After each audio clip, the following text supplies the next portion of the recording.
Salams and welcome to part 3 of the Moral and Spiritual Transformation in Islam. Selected lectures and writings by Dr. Muhammad Fazlur Rahman Ansari and promoted by Ahsan Academy of Research and by Shelvcraft. You can get copies from them, and edited by Abdul Choughley. Acknowledgments on page 4 or 5 of the introduction. Before the introduction of this book, acknowledgments by the author Abdul Choughley as follows.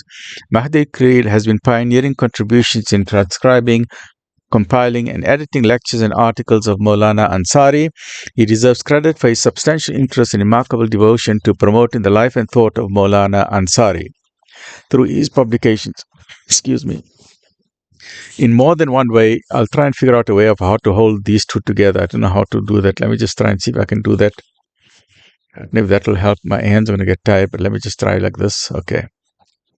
I don't know if that'll be fine like this. Okay, I'll just try and figure out something. In more than one way, Mahdie has provided collaborative support for my works on Maulana Ansari, and these are the words of the author A.K. Choughley.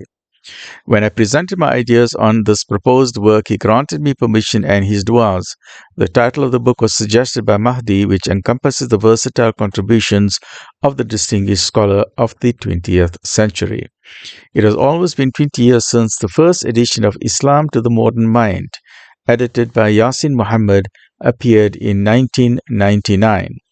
The study on the eminent scholar Maulana Ansari was inspired by Anwar Essa of Shelvcraft. His profound admiration for this prominent figure in Islamic resurgence culminated in the number of books which he published.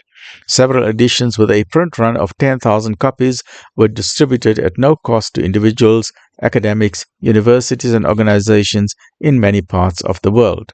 This was a mammoth task which Anwar and his family members meticulously carried out. Another important work, Islamic Intellectual Revival of the Modern Mind, contains articles and lectures which have been compiled and edited by Mahdie Kriel. In fact, these two books are the foundational sources of Maulana Ansari's significant contribution to contemporary Islamic thought. Two other works commissioned by Anwar, namely Fazlur Rahman Ansari, Life and Thought, and the other one, Islam. I don't know if I've got that book. I've got it over here. And these are all gifts that I've received from Anwar S. Alhamdulillah. This is the one, Fazlur Rahman Ansari, his Life and Thought, also by Abdul Kader. Choughley will go into this at another stage.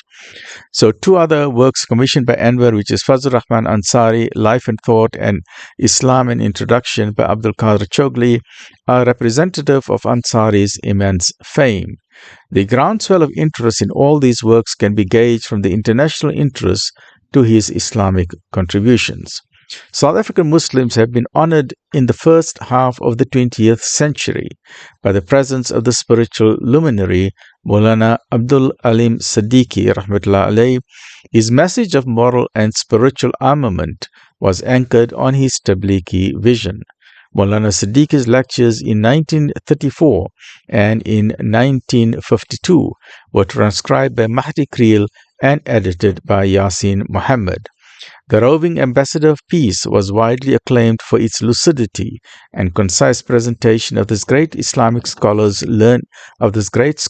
Islamic learning. I don't know if I've got other copies of these. I've got some books here. This is Islamic Intellectual Revival. This is by Mahdie Kriel. This is a book by Mahdie Kriel. Please try and get a copy of this book. I don't know if I've got other books lying around here. I've probably got them lying around somewhere. I'll probably keep them in a more orderly fashion next time, right? The roving ambassador of peace was widely acclaimed for his lucidity and concise presentation of this great scholar's Islamic learning. Another study, Abdul Alim Siddiqui and his mission, by Abdul Kader Choughley, focuses on the revered scholar's multidimensional approach to tabligh. And I think this is the book that we're looking at.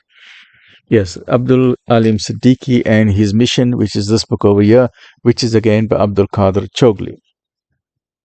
It will be no exaggeration to state that Anwar Essa's publishing efforts on Maulana Ansari and Maulana Siddiqui are unsurpassed. Subhanallah. To date, 7 books of exceptionally scholarly merit have been published and are indispensable reference works on Islamic reformist thought. Anwar has consistently maintained a low-key profile. His unassuming personality and passionate commitment to Islamic studies are his outstanding traits. His ambitious plans to extend the scope of academic research are illustrative of his vision to promote Islamic scholarship. May Allah subhanahu wa ta'ala bless his noble initiatives. May Allah subhanahu wa ta'ala reward all these people, whether it's the scholars, Dr. Fazlur Rahman Ansari, may Allah subhanahu wa ta'ala reward him abundantly. May Allah subhanahu wa ta'ala reward Abdul Alim Siddiq abundantly. Then may Allah subhanahu wa ta'ala reward all these various people. The Ahsan Academy of Research, Shelvcraft for sponsoring all of these, Anwar Esa, his family, and one of the books I read that his brother is also involved. I can't remember which brother it is. And then Mahdie Kriel, may Allah reward him. And then somewhere I read there's someone else called Yasin Muhammad. So all of these various people who are involved in scholarly works, may Allah subhanahu wa ta'ala reward all of them abundantly in this world and in the next world. This is the one also by Islam to the Modern Mind. This is also by Mahdie Kriel, Islam to the Modern Mind. And this is by Yasin Muhammad, the roving ambassador of peace. May Allah subhanahu wa ta'ala reward all of them. The whole purpose of these and why I love these books and why I would like to share these with you, I'm so happy that Anwar Esa has given me all these books as a gift, and to read it and to promote and to share this knowledge with the world. Alhamdulillah, may Allah subhanahu wa ta'ala accept it. The whole point is that we all know that as Muslims, we all are pondering and we look at the global situation of Muslims all over the world, and there are many think tanks worldwide, academic think tanks, to try and understand what has happened in the past, what is happening with us today, and why are we in this situation today. Whether we look at Islamophobia worldwide, whether we look at the problems in the Middle East, in Palestine, whether we look at problems worldwide, globally, it appears that, and that's why I've written this book called Islam in the Media. Why is there this distorted image of Islam in the media? Why is there, and why in some cases does it appear that some of our youth are lost, but in other cases it appears that some of the youth today are much more alert and aware of the Islamic heritage compared to our days. SubhanAllah, maybe it's social media where they are more enlightened. So this is a new phase, a new era that we are entering. And instead of reinventing the wheel, we say, let's look at the fabulous work of these thinkers. These thinkers, Ansari, Abdul Alim Siddiqui, these were the giants. So let's look at their thoughts. So please, whatever I'm talking here, accept what is good, forgive my errors, but I will try and keep the original source as much as possible. But please take this, absorb the information, implement it in your life, and share it with other people.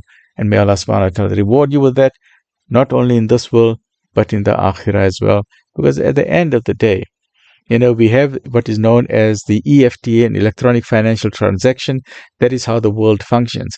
But I like to talk about an EST, an electronic spiritual transaction.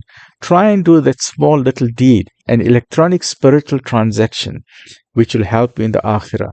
And the hereafter is a lifetime of eternity. And that is what our focus should be on, eternity. We are already on the journey to eternity. The ship has already gone. The earth, the planet Earth, is a ship that's going towards the akhirah. We've got no choice in the matter. All of us in dunya are going to the akhirah, irrespective of your religious belief. So whatever little we can do, may Allah subhanahu wa ta'ala accept it, forgive us our errors, reward those who are upholding the banner of Islam, guide us and grant us His good pleasure. Because that is the only thing that we should focus on. What can we do to earn the good pleasure of Allah subhanahu wa ta'ala, to earn the pleasure of Nabi sallallahu alayhi wa sallam, the greatest man who set foot on earth, and through the generosity of Allah subhanahu wa ta'ala. Because we cannot earn paradise. Paradise is too expensive. The price tag, if you put a barcode on the barcode, if you put a scan on the paradise, that price tag is too expensive. It will show an error message. So the only way to get paradise is through the grace and mercy of Allah subhanahu wa ta'ala, through His mercy. So we make dua that Allah, through His mercy, grant us His good pleasure and nearness to Him, and in the neighborhood and nearness to Nabi sallallahu alayhi wa sallam, for you and your family, for myself and my family, and all those who love Nabi sallallahu alayhi wa sallam. Ameen. Ya Rabbil Alameen. Alhamdulillahi Rabbil Alameen.